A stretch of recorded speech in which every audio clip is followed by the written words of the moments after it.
Masak-masak untuk orang yang tersayang. Yeay! Halo teman-teman, hari ini aku lagi pengen banget masak untuk orang-orang yang tersayang. Jadi tadi pagi aku pergi ke pasar beli ikan bilis ini. Ikan bilis atau ikan teri ya. Setelah dibersihkan, kita buat dulu bumbu-bumbunya. Ada bawang putih, bawang merah, cabai rawit, cabai merah, dan ini ada asam suntik khas dari Aceh. Sebelum di blender, kita cuci dulu ya. Cuci sampai bersih dan di blender hingga haus.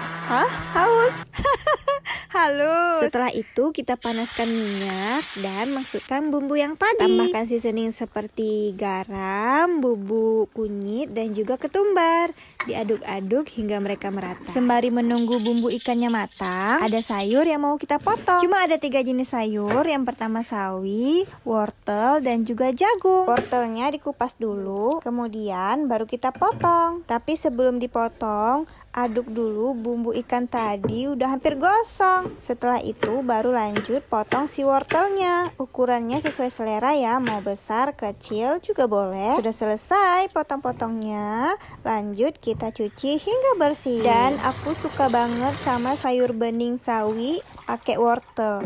Nggak harus sawi, sayur-sayur yang lain seperti bayam aku juga suka harus pakai wortel. Karena wortel itu ada rasa manis-manisnya gitu. Iya, ini tiba-tiba ikannya udah mateng aja. Tuh, ikannya ditumis pakai bumbu khas Aceh.